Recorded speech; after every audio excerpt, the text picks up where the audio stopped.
சோழ நாட்டு தேவார பாடல் பெற்ற காவேரி தென்கரை தலங்களின் 121வது தலமும் 238வது தேவார பாடல் பெற்ற தலமுமான வலிவலம். இது பார்த்திங்கன்னா நாகை மாவட்டத்தில் தான் இருக்குது. திருவாரூர் திருத்துறைப்பூண்டி சாலையில் புலிவலம் மாவூர் வழியாகவும் இந்த கோயிலுக்கு போகலாம். இறைவன் பேர் மணத்துணைநாதர், இறைவி பேர் வாளையங்கண்ணி இல்லைன்னா அங்கேயர்கண்ணி. கோச்சங்கச்சோழன் கட்டிய 70 மாட கோவில் அது ஒன்று.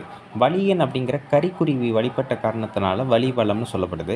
சம்பந்தர் 2 திருமுறையும், அப்பர் ஒரு பதிகமும், சுந்தரர் ஒரு பதிகமும் பாடியிருக்காங்க. அதாவது தேவார பாடல்களில் விநாயகரை போற்றி பாடும்போது பிடியதன் உருவமை கோலன்னு ஒரு முதல் பாட்டு பாடுவாங்க பார்த்தீங்களா, அதில் சொல்லப்படுற மணத்துணைநாதரே இவர் தான்.